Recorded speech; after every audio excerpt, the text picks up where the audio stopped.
1400 years ere seed sown.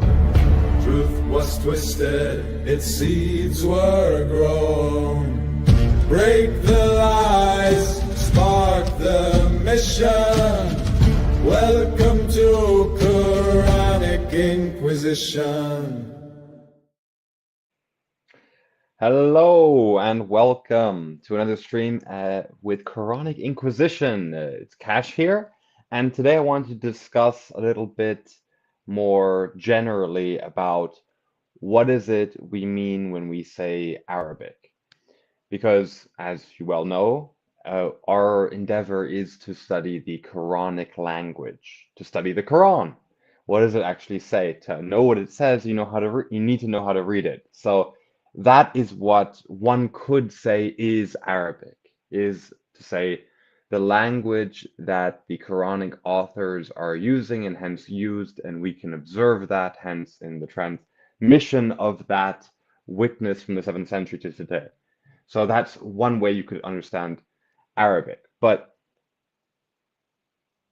there is still two Arabics. This is what I'm going to put forward today. There's still going to be two different Arabics because what Arabic is, which is the language of the text, right? So the question of what the language of the text is diverges into what I will, laxly call Sin Arabic, which is later recension we get from the lexica, tafsirs, and grammar that are written afterwards, as well as what we could just call text-defined Arabic, the original hypothetical mixed idiom of the authors. So to make it clear, the way it's structured is we have the text. The text uses a language. We can call that language Arabic. But what that language is in detail, that's the question. And if the language is the recension we've gotten from the standard Islamic narrative, then we've got this entirely standalone language. We have akin to Aramaic, akin to Hebrew, akin to Syriac. There is this alternate language, this other language, which we can call Arabic. So that's one understanding of what Arabic is. It's this ancient language that was spoken by the peoples of what we know in history as Arabia, Arabia Petraea, Arabia Felix, Arabia Deserta, and where did your language come from? Point to the desert. It's the same thing. Where did your prophet come from? Point to the desert. Where did your tradition come from? Point to the desert, and everything else point to the desert, right? So this is what I'm putting forward with the question of what Arabic is. So we could define Arabic as what we are then told Arabic is through all of these later academic literary works that define how to read the text. But another way to say is this text-defined Arabic. That's what I'm going to be putting forward today. So let's have a look. So when we say post-Abbasid Arabic, there's these two different ways we could define Arabic. When we talk about post-Abbasid Arabic, that's during the Abbasid Caliphate, so that's 750 to 1258 CE, or why is it CE? It's because it's generated. It should be AD, obviously. They codified a formal language. This came during this time period. It's important to understand what pieces were necessary to compile what were the necessary pieces to have this language be. And the most foundational one is the first Arabic dictionary. This is called Kitab al-Ain. Ain is the character that represents we don't have it in English, but it's the first phonetic is what the whole point of the dictionary is. The idea is that the dictionary is arranged in terms of phonetics rather than a lexical approach. It's organized in terms of how things are pronounced. So hence the book was called Kitab al-Ain. So this was the first dictionary supposedly that was written. It was written by Al-Khalil ibn Ahmad al-Farahidi. I'm not sure why the heth there from the Ahmad is given as a strange character here. That's a slight complication, but the show goes on. So this was the first Arabic dictionary. His student was a Persian-born grammarian, so he does grammar. So he wrote the first grammar book, which was called Al-Kitab. So we have these two foundational, seemingly early texts. They were written right around the time, just after the time of the Abbasid takeover, and they were written by one of them was a Arab by all accounts, and his student who wrote the book for the grammar, he was a Persian who studied with this man from Oman. The accounts place him as an Arab from Oman. So these are the two main accounts that we have in terms of early attestation of what are we talking about when we talk about Arabic. We have the roots being defined, organized in terms of phonetics by Kitab al-Ain, and we have the grammar being put together by his student. This then further gets codified with more and more works that culminate in great works like this dictionary called Lisan al-Arab, which was put together then in 1290, which is quite a long ways after the text of the Quran was written, obviously. But that's then, of course, not the first dictionary. That's let's call it the magnum opus of Arabic dictionaries. But that's then, so in the 1290, in the year 1290. So that's what we talk about when we just generally refer to Arabic as such normally. It's this language which is the Quranic language, which was then codified later um, by the Abbasids, by in large part Persian authority figures. And then there's the other Arabic.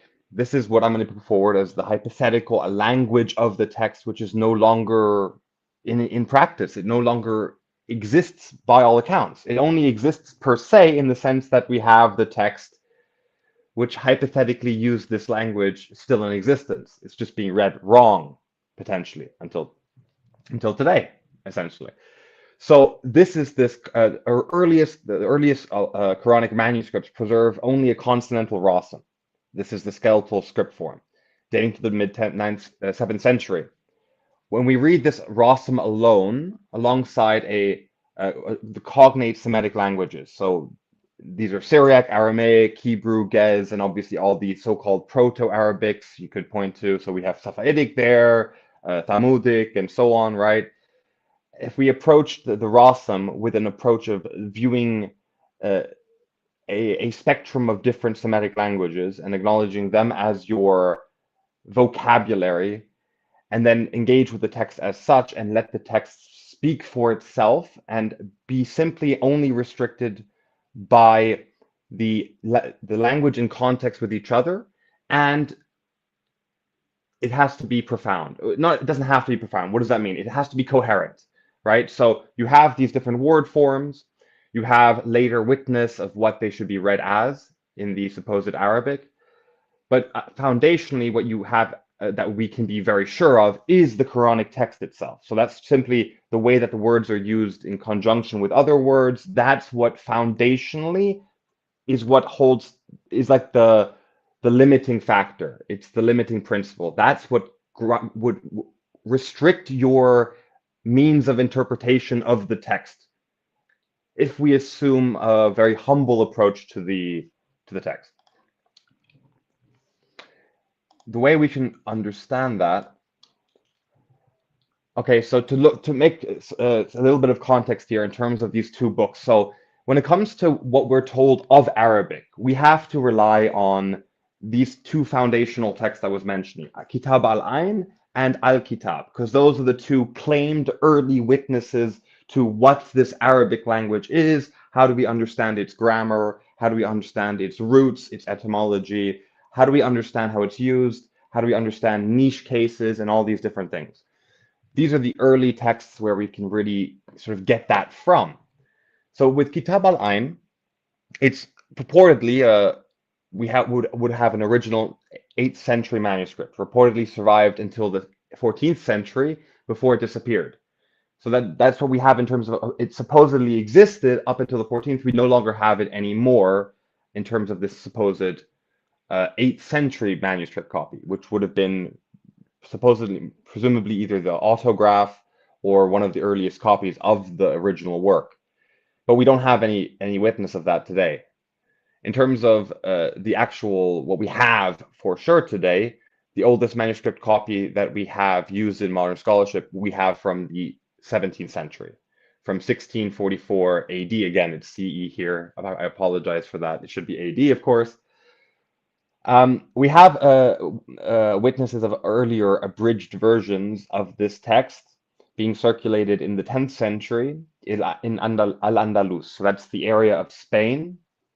And we have those surviving today in 12th century manuscripts. So this is of the abridged version. So we have these two manuscript transmissions that we can account for, an abridged version, a full version. The full version we supposedly had in a manuscript copy from the 8th to the 14th century, but then it was lost.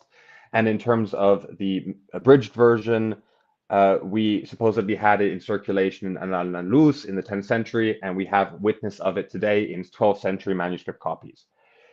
In terms of the full version, however, we don't have a full extent copy of that until the 17th century. So this is a foundational problem with being told what Arabic is by texts which we only have in manuscript copies far later than when they're supposedly written. This is a very large difference in dating. To supposedly have a claim to an 8th century origin and then have a 17th century copy of it, that's a 9th century gap between the supposed uh, origin of this textual material and its actual witness in terms of manuscripts today that survive. So it's simply to point that out of obvious concerns of the authenticity of the transmission. What that basically means is it's entirely possible that uh, hundreds of years on, that there's a version that is in existence, which we then have witness of an abridged version of that in Al-Andalus and so forth.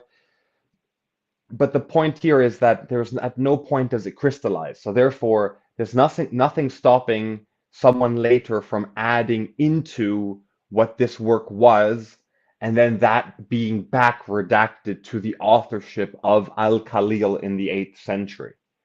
So this is a huge danger of having texts that only then can be attested properly later with grand claims of earlier origin.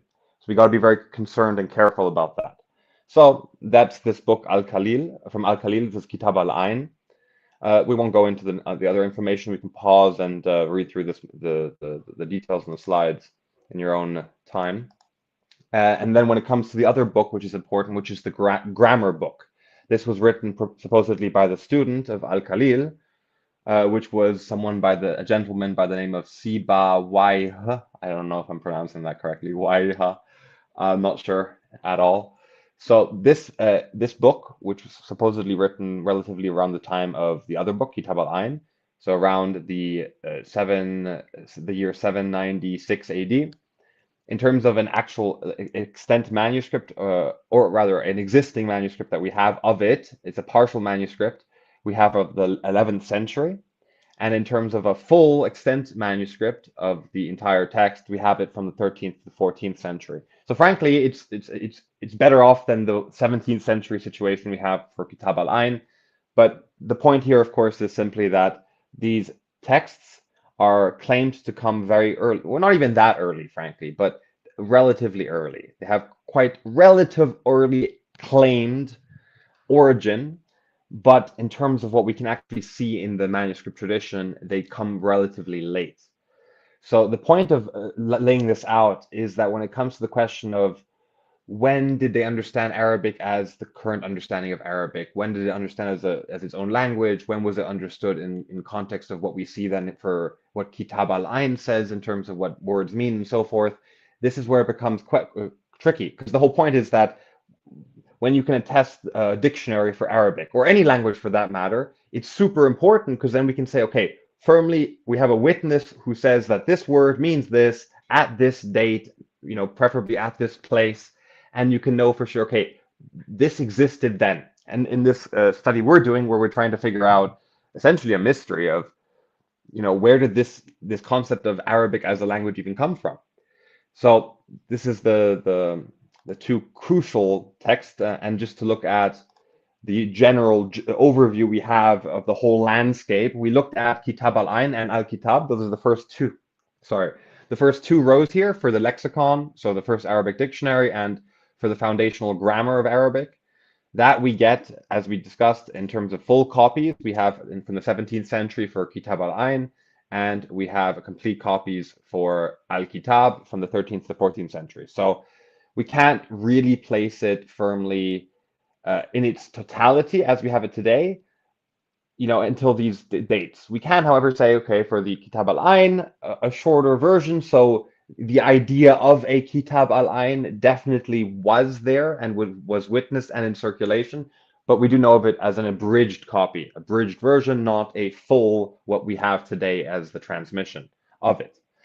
The thing is, the same thing goes for these other important early compositions. So for another lexicon, it was a very important semantic root dictionary, and it's quite expansive. We have it from a line, a sole surviving line, in fact, from the year 1138 AD in the Suleymaniye library. It was supposedly written in the year 990. However, we have it then again from quite a bit ways away. But to be fair, actually, that gap there is not quite that extreme. In fact, you'd expect something around that 120, or rather 150 to 200 years. You'd expect something like this in terms of the date of composition of a text to the date of witness. Usually it's around something like that. So this seems reasonable, right? But again, we're still way past the early years of Islam, so to say. We're in the 10th century. We're, in the late 900s. We're in the early, thousands, right? This is the time frame we're kind of dealing with. We're juggling around the 10th century for a lot of this necessary material for us to know what are we even talking about when it comes to knowing what Arabic was historically. This is what we would look at. We would look at these documents and see, okay, how can we know, when can we know what, and yeah, exactly what Arabic is.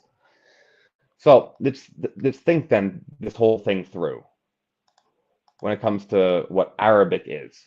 This is what I want to put forward, us to contemplate the sense of the word, how it would have potentially been used, and what we should understand it to be then foundationally. Because we have this term used in history, in terms of geography, Arabia Petraea, right? That's where we have a witness of this term Arab or Arabia, right? So we have groups being referred to as Arab, not necessarily explicitly as an ethnic proper, but as a category as such. We don't, however, and this is important, get witness of a Arabic language as such, the way we get witness of Arab categories of peoples. We don't get that until after the Quran comes about. In fact, we don't get it to around the time frame that we're kind of smelling in terms of when we get the witness for these early foundational Arabic codification texts. These documents that tell us what Arabic is, it's around that time frame then. So that, in the sense of around that time frame, do we get this idea of Arabic being referred to as a language category, the concept of Arabic as such. So this is the word in the in the Hebrew, Arab or Erev, right? And this is a root which is the Ain Ra Ba, and it takes on an interesting mixture, ironically, of meanings, which is quite fascinating, and I'll lay it out quite briefly. So the very foundational sense that this root takes is the literal idea of evening or dusk, as you can see there in the screenshot here from Bible Hub, from the Strong Congruence. So, evening. It also, in other contexts, it takes the sense of a mingling, a mixing. In other contexts, it takes the sense of foreigner outright, as a foreigner. So we get these a couple senses that are being used in conjunction, like in context with. So the question is, why mixed? Why evening? And I would put forward this, that the evening is the mixture between day and night. And therefore, it's evening, right? So it's this mixture. So you have the spectrum of day, and then the other extreme, you have the position of night. And in between night and day, you have evening. So it's the mix of night and day, right? So mixed. is then what I would be putting forward as the primary sense of this word. Because mixed takes on a bunch of different senses, right? And we'll see that in a moment. So this is the general overview to read it out here. The main gist we get is mixed, mixture, mixed company. It's used in the context of Israel to the Egyptians, to Chaldeans. It also has the sense of woof, which I had to Google myself. It's not an onomatic, an onomatopoeia for the sound of a dog, but rather woof is a technical term for a weaved set of fabrics, like interwoven fabrics. That's a woof. The more you know, right? But again, it has the sense of interweaving, mixing things together, right? So it's this putting together of two different things, mixing them together, weaving them together. That's the sense of this word then. And this is a very crucial verse in Exodus where we see the usage of this form in the context of the children of Israel and the deliverance of them from Pharaoh. And we read in Exodus 12:38, and also mixed a multitude went up with them, and flocks and herds, livestock, a deal. I read that from the interlinear. A more natural translation would be, of course, and a mixed multitude went up with them. And this is in the context of the story of the Israelites fleeing from Pharaoh, and a mixed multitude of the people from Egypt, presumably, went up with the Israelites on their journey. This is a deeper topic.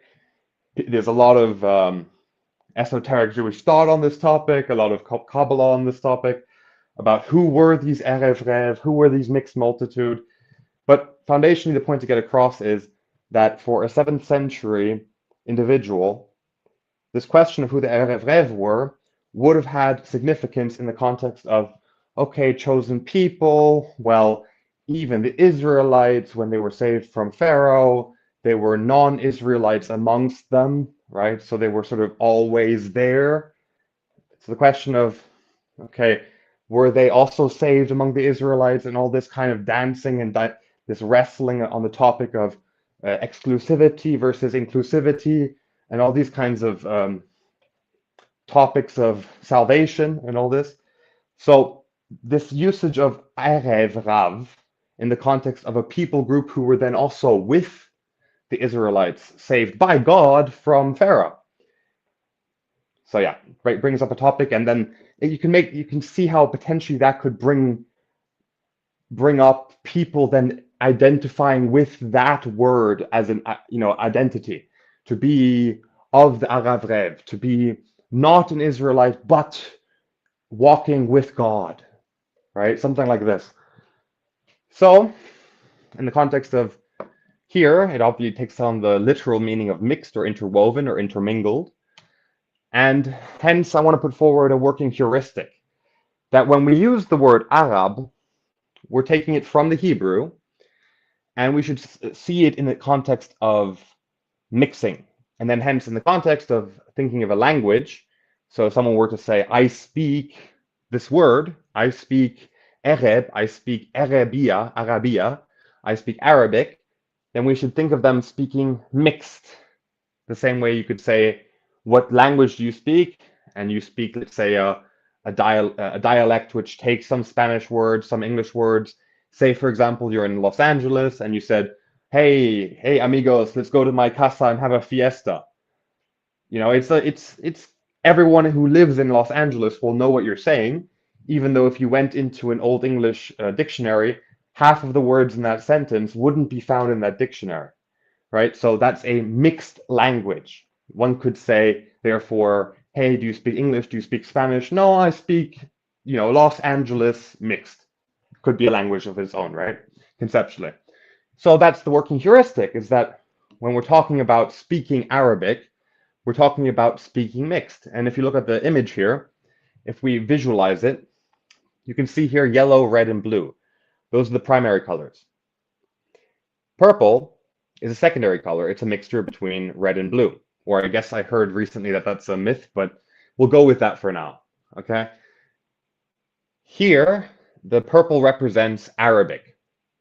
The red and the blue would represent for all, let's just say for the sake of argument right now, Aramaic and Syriac, because they make up the bulk of the Quranic text, right? Then the language, which is defined as the bulk of the Quranic text, right, which is made up of red and blue, is then hence purple.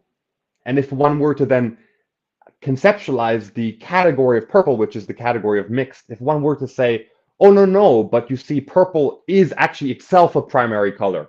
It didn't derive from Syriac, it didn't derive from Aramaic. It's not a mixture of the two, but rather it is its own primary color. That's effectively what we see happening here with the conflation of these two different categories. Of it's confusing the mixture with the ingredient of the mixture. It's interesting.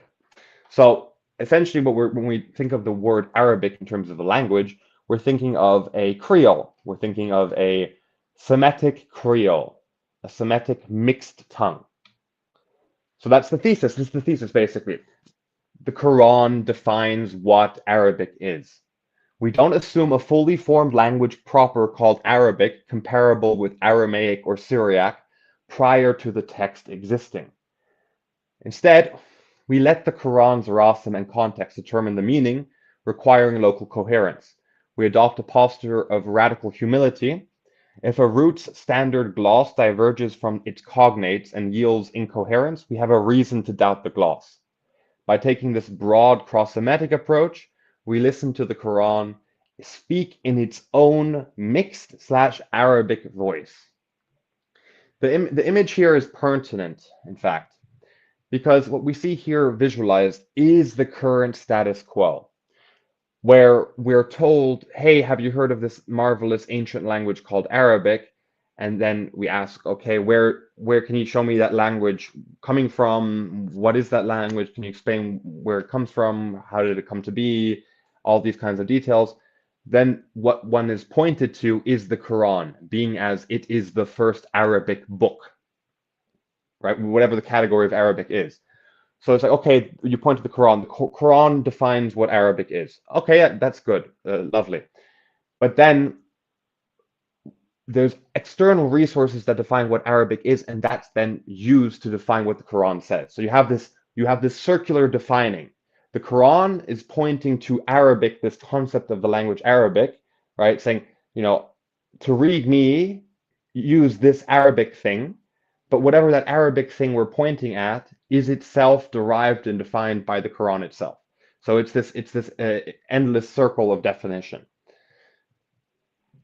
And what in effect what that allows these writers of these academics, these early Arabic lexicon writers and so forth, what allows them to do is to just jump into that endless circle and just whisper into the motion of the circle, and that then defines the mixture at any given point. And then eventually the mixture takes its final form, and that's what we get then transmitted to us, and we get that then as our reception of this Arabic, and hence how to read the Quran, and hence the theology of the Quran. That's all packaged up together in this large mass that we're dealing with. And let's have a look here. Here's how I'd visualize it and make it hopefully make more sense, right? When it comes to this supposed potential mixture that we have in terms of what the Quranic Arabic is, we need to have a kind of hermeneutic to understand, okay, when do we feel justified in suspecting that whatever we're looking at is not organic in terms of what we're told any given Arabic word means. So visually taking this example, the red would be, for example, Aramaic, the yellow would be Syriac, and the orange would be a hypothetical Syro-Aramaic language. So therefore, what you would expect as a result in this Syro-Aramaic language, for any given root, if you have a root that means in Aramaic to whisper, and in Syriac it means to seduce, right? What you would expect from the Syro-Aramaic is that root would mean either whisper or seduce, or something that harmonizes the senses of both of those together. like maybe something that isn't as harsh as seduce, isn't as mundane as whisper, something in the middle, something that merges the two together, something along those lines. What you wouldn't expect for Syro-Aramaic, for that root of whisper in Aramaic and seduce in Syriac, you wouldn't expect the Syro-Aramaic to suddenly define that word as to climb.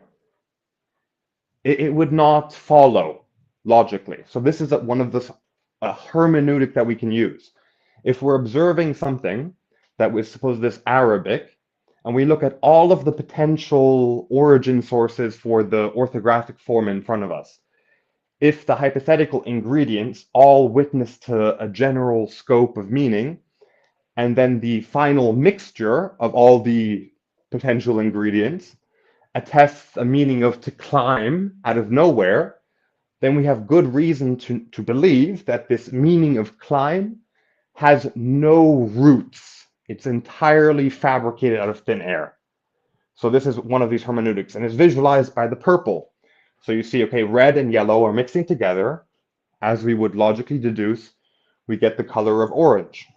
But then suddenly, we let it sit there for a couple hundred years, and we look at it again, and instead of being pure orange, it's orange with like a decoloring or a blending in or color takeover of this purple. Which, how did it get there? What's the etymology for it? Well, we don't know, but it's there now. It's there, and we can't get rid of it. It's there to stay.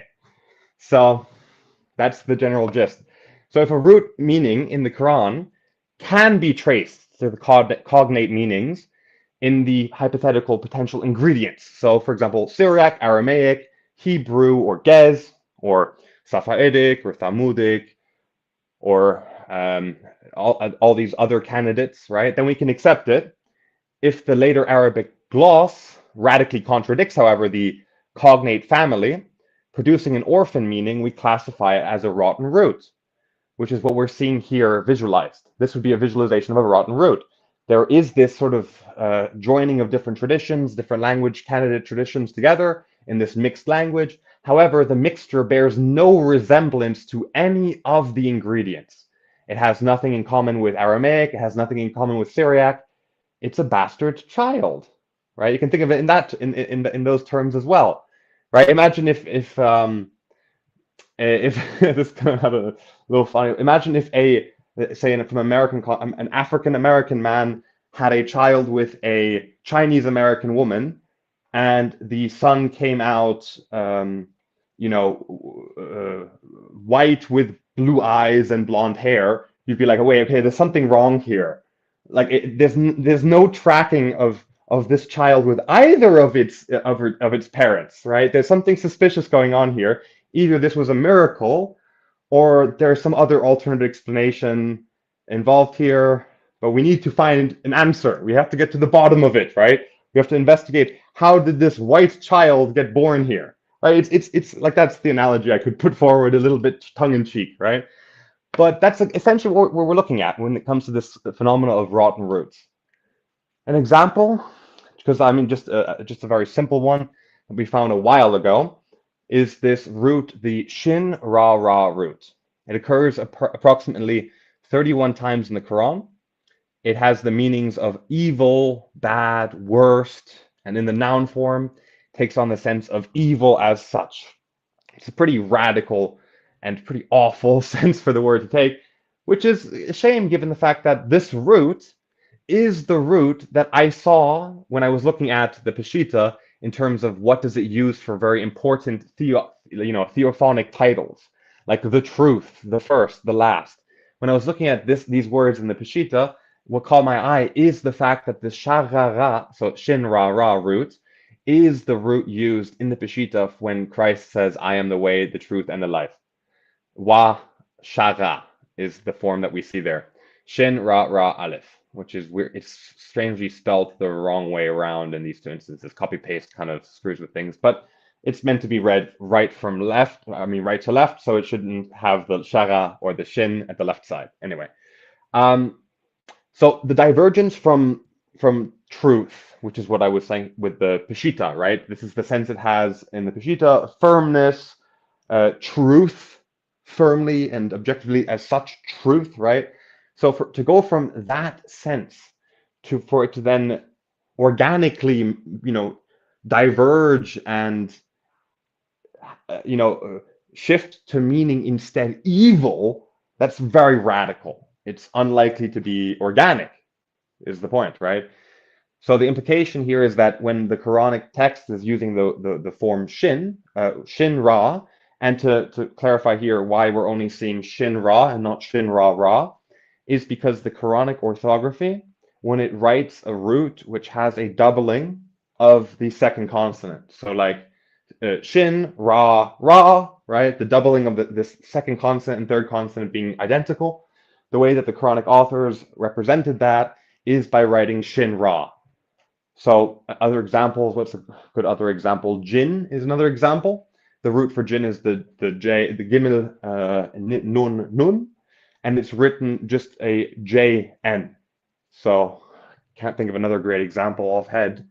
Oh, I can actually. Hak. So al hak is written al hef q, but the root is hef qq. So basically, the whole point here is that when they write a form that has a doubling of the second consonant, they write it simply as just two consonants, and it's implicit that the second one doubles. So that's why the shin ra form is this shin ra ra root that we're pointing to. So, and if we look at one particular interesting verse, which has this use of this, shara, supposedly meaning evil, which also Murad attests this word as evil. In this verse, we read, say, I incantate by the Lord of blank from the evil of what he has created.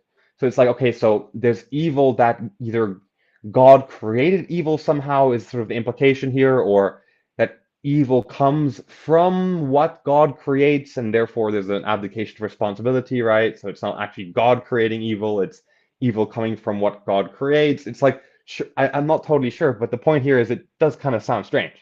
Like we have this verse, I'll finish reading it so we can see that in the Murad transmission we have um, quite an incoherency in the sense of, say I incantate by the Lord of blank from the evil of what he has created and from the evil of so and so when it's so and so, and from the evil of the continuously hissing females in the knots and the evil of an envier when he envied.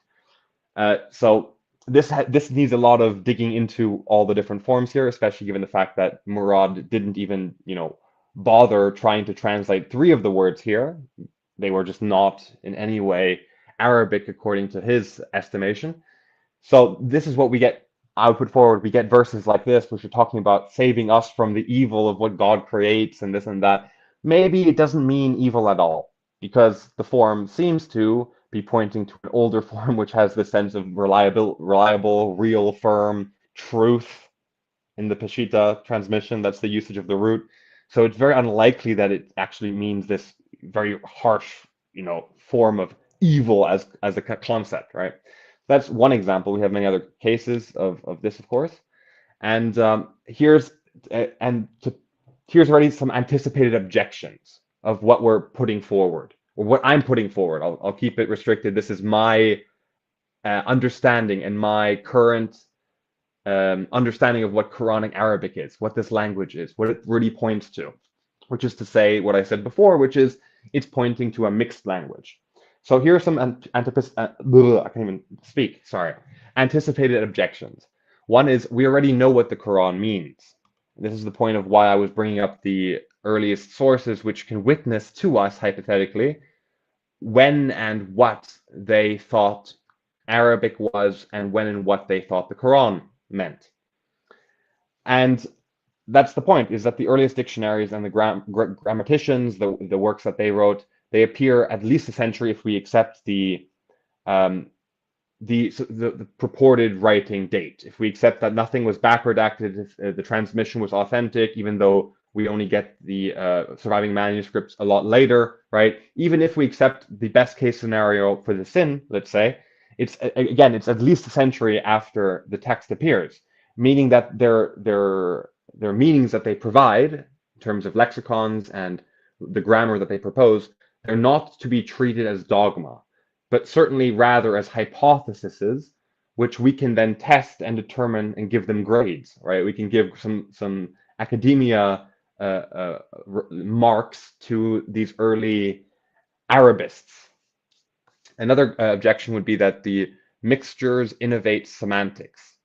It's like, yeah, yes, like we were looking at with the whole example with the orange. Yes, a mixture will have that result, most likely, right? You would expect when you're mixing two languages together for how they're going to witness the sense of a given root, you would expect either that one of the languages, you would inherit it from language A, you would inherit it from language B, maybe you would inherit a mixture of the two, you could inherit actually like a new sense, which is a product of both of them together somehow, right?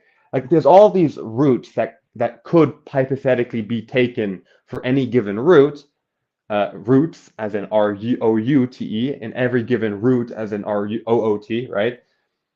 But at the end of the day, you cannot get a radical, inorganic, seemingly entirely divergent semantic scope. You can't go from, like I said, whisper or seduce to suddenly talk about climbing. Like that's not an authentic result of mixture. That's someone getting away with the fact that there's a mixture going on, and therefore it's a lot of chaos in the mix, right? And therefore you can witness what the word means and then try and concretize that sense. So it doesn't it innovates the semantics. Yes, that's the process, right? It most likely will innovate semantics, but radical inversions, like what we saw here with the true to evil, that appears to be inorganic, right? And that needs to be accounted for. Like how could that possibly have happened? Another objection would be you're replacing Arabic with Syriac, and no, so we're not proposing that the text is Syriac. It's Arabic. The question is, what is Arabic? Is Arabic a language proper, which is ancient and existed in its own right alongside the development of Aramaic and simply always was, however, wasn't standardized or documented only, it wasn't documented until after the Quranic tradition came about and became the text of an empire. Only then did Arabic get codified. However, Arabic was, is the most ancient language of the world and so forth. That's one Arabic. Another Arabic is whatever the language was that the Quranic authors used, and we're humble enough to stop there. We can make assumptions. We don't spin tales about what this means. We try not to at least. But that's then the other possible Arabic. It is the language that the text is meant to be read in, but it's the proper reading of the text. It's the proper lens by which you get to the original intent of the Quranic authors in opposition to this alternate Arabic conception, which was given to us by and large by Persians. So non-Semitic speaking peoples told us what these Semitic roots meant, which is the irony of all of it. So we're not putting forward a Syriac replacement. We're not saying, okay, look at this text. If we simply read it as Syriac, it means something else, right? That's not exactly what we're doing. We're putting forward that there is this question mark language, this mixed idiom that appears to have been lost, but was the original language by which the text could be understood and decoded, right?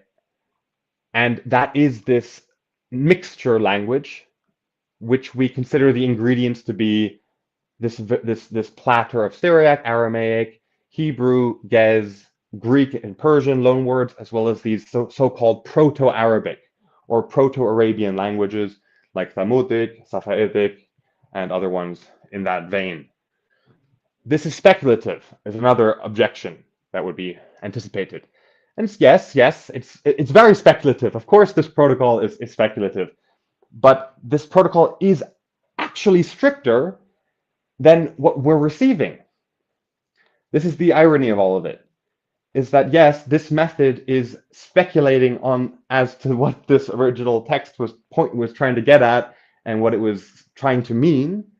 But the thing is, that is exactly what these mostly Persian academics did. They were speculating and defining through group consensus and going through the text in that fashion.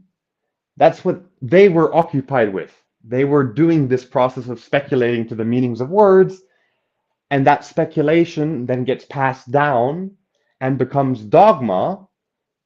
But that still means that it's at the end of the day, it's still this speculation that's being put forward. So, if anything, we should be testing that speculation rather than accepting it as dogma. So, yes, this is absolutely speculative, but it's no more or less. Actually, no, I'll take that back. It is less speculative than the workflow that the academics of early Islam took. So what I would put forward is, okay, yes, we can see what we put forward as the reading of the text, the etymology of the roots, and we can decide which one looks more robust, which one seems more feasible as a valid reading. And then we can essentially have our speculations side by side. You take your favorite scholars who told you how to read the text, and you put it alongside this other speculated reading, and we can decide which one appears to be more coherent and more theologically loaded, and therefore more likely to have been the original intent of the authors. So this is all to say essentially this, right? So we have this sentence in front of us. This is an example sentence. We are told to read the full sentence as Arabic. Little typo there. But what if the reality under the surface, if we dig a little bit, is this, that this supposed Arabic sentence actually, this is Syriac, an is Hebrew, example happens to be Aramaic, or rather, example happens to be Aramaic, and sentence happens to be Gez. So you have this sentence in front of you. This is an example sentence. It's in a text which claims to be pure Arabic. Later scholars talk about it being all Arabic words, the full Arabic language. Everything's Arabic, Arabic, Arabic. But when we sift this verse and then find, okay, this part of it is Syriac, this is Hebrew, this is Aramaic, this is Gez, what is left over after we sift? We're left then with in our sieve, nothing left over. So what is Arabic? Is Arabic nothing then? Or is Arabic everything? What I would put forward is that Arabic is everything. That whole sentence is Arabic, but each of the parts are not Arabic, because Arabic doesn't have parts. There's no such thing as an Arabic part of a sentence, because Arabic is the mixing. The fact that you have all these different languages in the same sentence is what Arabic is. That the category of Arabic as such is the mixture of the languages, is the mixture of the ingredients, rather than Arabic itself being an ingredient. Because one thing you would find if you accept this idea of what Arabic is, and then you come across the reality that, wow, this word is Aramaic, this word is Syriac, and you start to think, okay, so what do we have here? Maybe we have an Arabic text that has lots of loan words. It's using a lot of loan words from the Syriac. It's using loan words from the Aramaic. But if you continue that process, and the end of the road is that you're left with no more quote unquote Arabic words, then you ask the question, okay, so what am I left with? What is Arabic? And the answer I've come to is that every word is another language, and that Arabic is being anachronistically seen as a language category as such, when it is actually a mixed language category. And those are distinct. And you cannot conflate the two, or else you make mistakes like, oh, that is Syriac. Oh, but this one's actually Arabic. Well, what do we mean then? If we figured out that we sift the verse, and there's this one's Hebrew, this one's Gez, this one's Aramaic, this one's Syriac, what do we have left then? If we have nothing left, then Arabic, there are no Arabic words, basically, is the idea here. Is that the language of Arabic is the category of the mixture of language. So I'm noticing that I'm just rambling at this point. So we'll leave it there, right? So what are we left with? That's my question. And my challenge, therefore, would be to ask this question. Okay, can you please find me the most Arabic word you know? Like, maybe Hawariyun comes from the Gez Bible for disciple. Maybe, you know, Furqan comes from Purqan and comes from the Aramaic. Fine. Maybe this word comes from the Hebrew. Fine. But they're still Arabic. They're still Arabic. Okay. So, if that is the case, find me your greatest champion. Find me whatever word you think is, you know, as much as it can be Arabic as pizza is Italian, right? Like pure, authentic, 100% Arabic word. I'd love to see that, and I'll then tell you how it's not an Arabic word at all. So then what is Arabic? I think it's the mixture. So I'll leave it there. Have a look briefly at if anyone has been commenting. I haven't been paying attention to the chat. Let's see. Okay. I'm guessing that a relative speed at which a word gets orphaned in Arabic is due to the amount of intentional warping being applied by hadith writers and the lawgivers in the caliphal courts actively. Yeah, there's various factors which are likely involved in the question of what gets corrupted and to what extent is something corrupted, to what extent is absurdity permitted in that corruption process. And I suspect that the biggest factor is theology at the end of the day, actually, is that the more clear and the more clearly Christological a verse is, as in, or to put it more clearly, the more a verse is pointing to the passion and the ransom of many by the sacrifice through the blood of one, the more it points to that, the more the corruption is like, okay, the more corruption there is, the heavier the corruption is, and the more silly the readers are willing to go to enable the corruption. I hope that makes sense.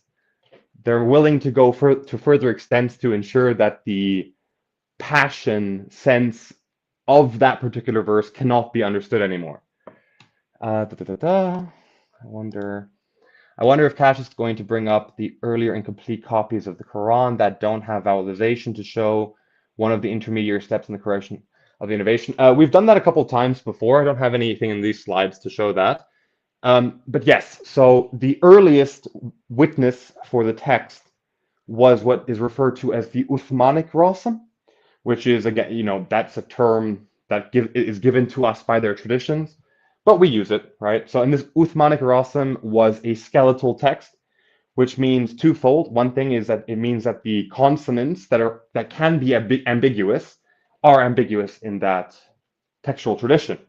That any time you have a gimel, so anytime you have a G character, it can also be a hef. So it can also be this phonetic.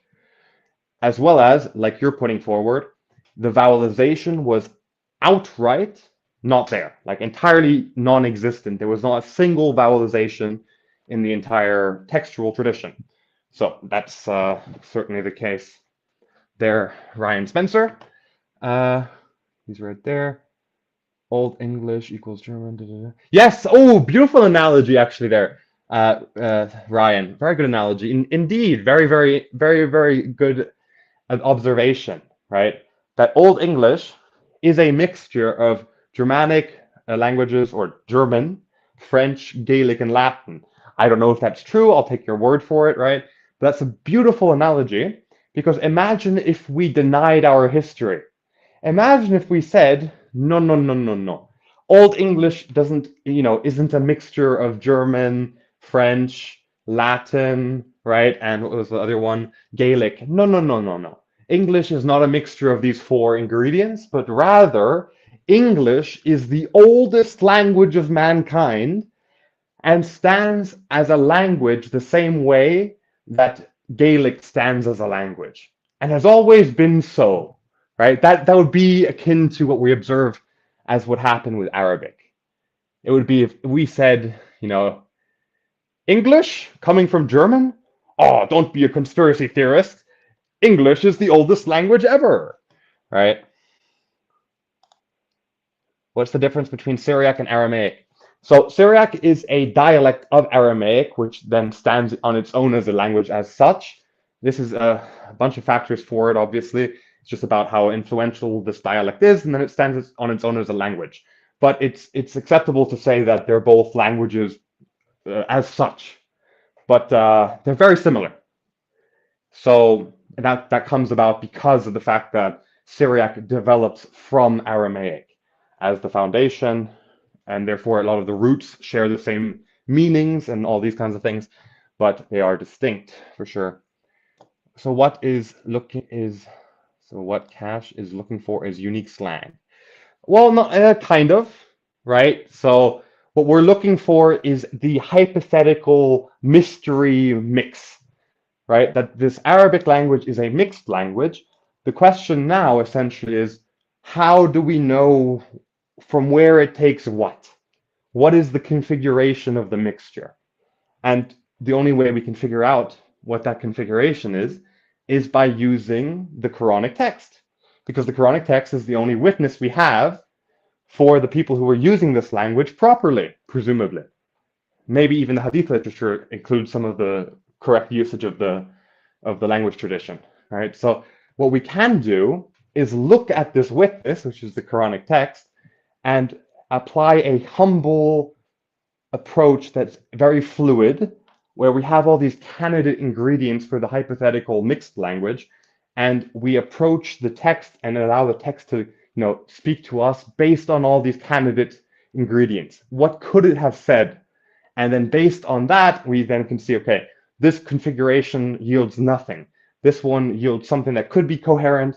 Oh, this configuration yields a Shakespearean level profound statement about the crucifixion.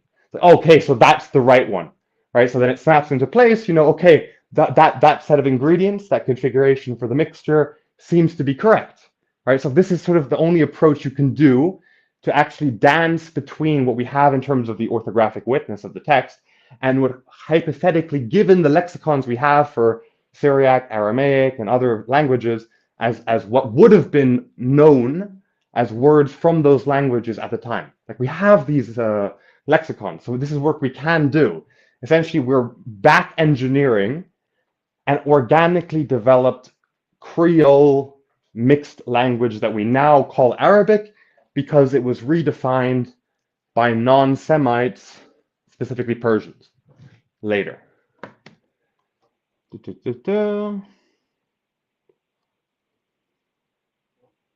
Language indeed. Lingua franca was Syriac. That was the literary language of the time. Yes, exactly. Arabic is a completely amalgamated language. That's exactly correct. So, Koranen wrote, when Ahmad al-Jalad talks of the first appearance of Arabic in the historical record being 3,000 years ago, is that the version you would call Proto-Arabic? No. So, when it comes to what we call Proto-Arabic, we have a bunch of features. How do we trace Arabic? People trace it to Nabatea because of the influence that appears to be there in terms of the script form. Others, one thing I've traced it to is there are these scrolls from a Christian family that owned all the property in Petra, and those scrolls were then in a fire, were carbonated, and then can be read today. And one can observe it's written in Greek, right? But in these scrolls, you can see that they're quoting what we could call Arabic, because we can observe it by the fact that they're quoting constructions like Beit Allah or Beit al something. So we can observe the transliteration of the definite article al into the Greek. So this is quite early. I think it's around 530s, 540s, maybe a little later, 560s, something along those lines, that we have witness of this Arabic sounding grammar, right? So we have all these different elements that what maketh a language. So I have to check what Al-Jalad is exactly pointing to, as his evidence, what he's like tracing Arabic to. Because when it comes to Proto-Arabic, we can point at all sorts of places. This is the whole problem of it's the amalgamated nature of the language. You can point to, okay, this Safaitic root seems to, match in terms of how it's used in this inscription and how it's used in the Quranic witness of that root. So we can point to that as being potentially an ancestor of Arabic and so forth, right? But I don't think there's an actual Proto-Arabic. This is the point. So I would have to wrestle with what Al-Jalad put forward because I respect his work. I think that he's doing very crucial and vital research, actually putting these inscriptions into a catalog form. That said, there is a money barrier here. You have to pay for his work, which is totally fine, but that is a barrier to entry for me right now. So complain about that to myself a little bit. Maybe about grammatical peculiarities. Okay, interesting. I'd have to, yeah, again, I can't properly respond to that. I need to know the exact details. I'll have to look at it. Details. Okay, when did Arabic start? Thank you very much for that. I'll have a look at that right after we end the stream today. So Ryan also wrote here, this is the emergence of Arabic. This is where the emergence of Arabic is weird because there were similar scripts and characters that appear to have been used by a bunch of migrant groups over a long period of time. So yes, so the Semitic scripts have a lot of overlap in the sense that although the forms will look different, you will always have these sort of shared phonetics. Like the Sadeh looks very different in Arabic than it does in Syriac, than it does in Hebrew script, right? But the roots are consistent. They carry across.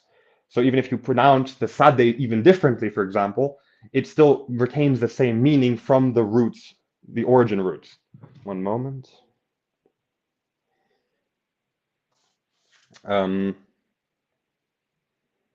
Okay, I'm back.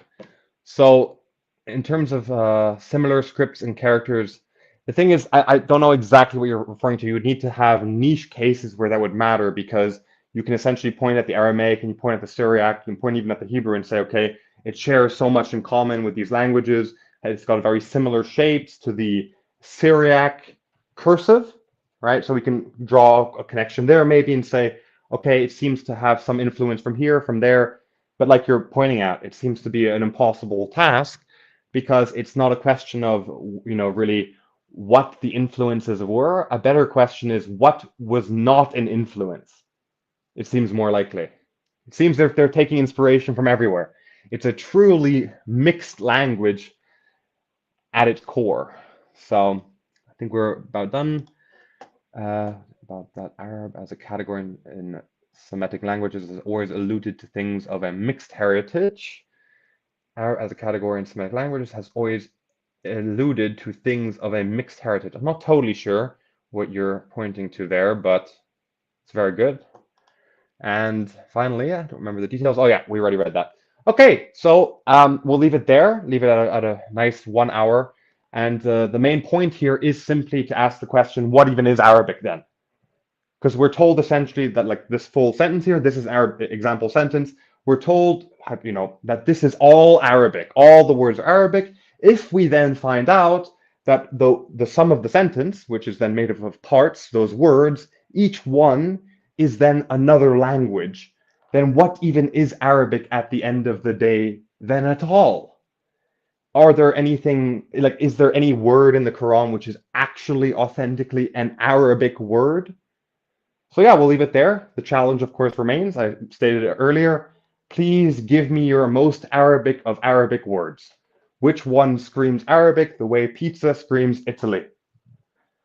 So please give us that in the comments. Anyone who wants to challenge where this is coming from and whatever, right? Give me your most Arabic sounding Arabic in soul, right? Give me your most Arabic words. And we'll leave it there. Thank you very much for watching. Please like the video, like the stream, subscribe to the channel. We're getting a lot of subscribers recently. It's really great. A lot of great, amazing things are happening. Things are moving. And yeah, thanks everyone for watching, and we'll see you then very, very soon.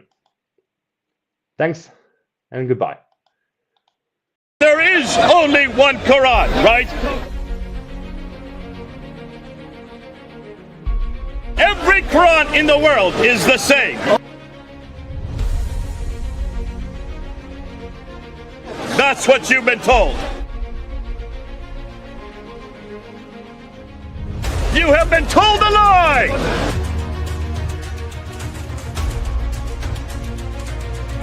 26 of the Quran. 26 different Quran! There are 0 Dawa guys apparently left on the planet who are willing to defend Muhammad in a debate.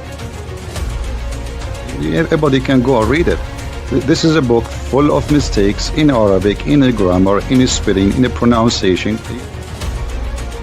Whoever wrote the Quran made an error because they didn't quite understand what was written in the 7th century in the Torah and the Injil. As promised, I will give you more than 20 reasons why I left Islam in this video. We know that stories about Muhammad were made up on an industrial scale. What in the world is this Injil?